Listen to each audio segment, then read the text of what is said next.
On parle de violents combats aux abords du palais présidentiel. Les rebelles de la Séléka disent s'en être emparés. Qu'est-ce qu'il se passe à Bangui au moment où nous parlons? Écoutez, d'après le général Arda Kouman, qui avait conduit le combat de Bangui, les rebelles sont effectivement dans le palais de la Renaissance, mais ils n'ont pas trouvé le président François Bozizé. Et les habitants de l'est de la ville de Bangui ont fait voir le président escorté de quelques éléments traverser la rivière Ubangui pour se réfugier du côté de Zongo, en République démocratique du Congo. Hippolyte, on entend les coups de feu autour de vous, oui? Continuez.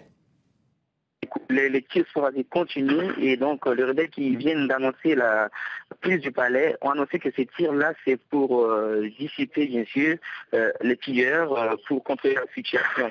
Et donc les rebelles, ils sont en pleine capitale, ils ont déjà la radio nationale, tous les points, ils ont libéré tout à l'heure les prisonniers du camp des roues, qui est d'ailleurs un peu important aussi, l'importante base qui est à côté du palais de la Renaissance de Bangui. Donc pour l'instant, les activités militaires continuent, les éléments des forces armées centrafricaines ne sont plus visibles, tout le monde se perd déjà, et donc pour l'instant, ce sont les rebelles qui ont le contrôle de la situation, on peut le dire. Hippolyte, qu'en est-il de la population, de la circulation par exemple? On savait qu'elle s'était arrêtée, que seuls des éléments des forces loyalistes circulaient. Qu'en est-il de cette situation-là?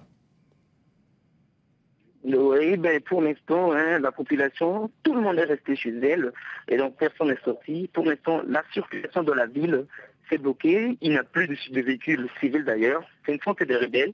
Toutes les salles sont bloquées. Tout le monde est resté dans la procession. Au niveau de l'aéroport de Bangui-Mpoko, ce sont les éléments de la française qui sont là. Ils sécurisent cet endroit. Et les ressortissants français de Centrafrique ont eu les instructions fermes de l'ambassade de ne pas bouger de chez eux. Ils attendent l'évolution de la situation.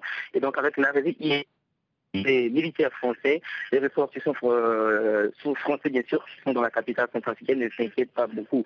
Et donc humanitaire, tout le monde est maintenant cantonné, je peux dire, ou bien tout le monde est maintenant sous surveillance au niveau du bureau des Nations Unies, les Nations Unies, qui ont annoncé hier le rapatriement ou bien l'évacuation de leur personnel non essentiel.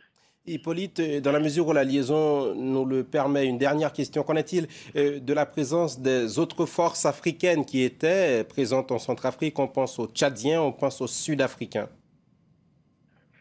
Et donc, pour les forces sud-africaines, d'abord parce que c'est de gros calibre ici, les forces sud-africaines, depuis 9 heures, elles ont annoncé qu'ils auraient neutralisé les éléments sud-africains parce qu'ils sont exactement au niveau de l'entrée nord de la capitale centrafricaine. Donc, les rebelles ont aussi dit qu'ils ont capturé une dizaine plutôt, d'éléments sud-africains. Donc, pour l'instant, les éléments sud-africains, on peut dire qu'ils sont neutralisés. Et donc, du côté des forces de la FOMAC, des forces de Nicopas, pour l'instant, les forces de l'Afrique centrale qui sont de la capitale centrafricaine sont à leur base qui est à côté de l'aéroport international Bangui-Mpoko.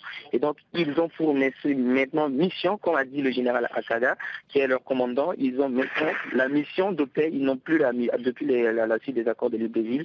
Et donc, l'accord qui a été saboté par les deux parties et qui arrive aujourd'hui au combat en plein centre-ville de capitale centrafricaine. Merci Hippolyte Donocio pour toutes ces explications.